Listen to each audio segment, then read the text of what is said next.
Hello friends, ഇന്ന് എനിക്ക് സങ്കടവും സന്തോഷവും ഒരുപോലെയുള്ളൊരു ദിവസമാണ്. കാരണം ഞങ്ങളുടെ ജോഹൂട്ടിൻ്റെ സ്കൂളൊന്ന് ചേഞ്ച് ചെയ്യുവാണ്.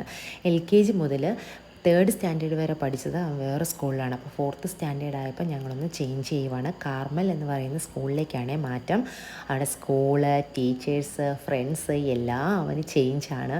അപ്പോൾ അതിൻ്റേതായിട്ടുള്ളൊരു ടെൻഷൻ എനിക്കുണ്ട്. പേരൻസ് ആകുമ്പോൾ നമുക്ക് അതിൻ്റെ ടെൻഷനുണ്ട്. എന്തായാലും ഞാൻ അഡ്മിഷനൊക്കെ എടുത്തു. ഞങ്ങൾ ദാണ്ട് യൂണിഫോമൊക്കെ വാങ്ങുകയാണ്. യൂണിഫോമൊക്കെ കറക്റ്റ് സൈസ് നോക്കി ആ ആൻറ്റി എടുത്ത് തരികയാണ് ചെയ്യുന്നത് കേട്ടോ. അത് കഴിഞ്ഞതിന് ശേഷം നോട്ട് ബുക്സ് ഉണ്ട്, ടെക്സ്റ്റ് ബുക്സ് ഉണ്ട്. നോട്ട് ബുക്സ് അവരുടെ തന്നെ സ്കൂളിൻ്റെ പേരിലുള്ള നോട്ട് ബുക്കാണ് നമുക്ക് തരുന്നത്. വേറെ ഒന്നും നമ്മൾ പുറത്തുനിന്ന് വാങ്ങിക്കേണ്ട ആവശ്യമില്ല കേട്ടോ. അങ്ങനെ ഞങ്ങളതെല്ലാം വാങ്ങിച്ച് ഞങ്ങൾ സ്കൂട്ടറിലാണ് പോയത്. അങ്ങനെ ഞങ്ങളതെല്ലാം വാങ്ങിച്ച് അവൻ ഹാപ്പിയാണ്, അതുകൊണ്ട് ഞങ്ങളും ഹാപ്പി. ഓക്കെ ആയിട്ട് തണ്ടേ ഞങ്ങൾ തിരിച്ച് വീട്ടിൽ പോന്നു. അങ്ങനെ എത്രയേ ഉള്ളൂ ഈ video. Tata, bye bye, see U.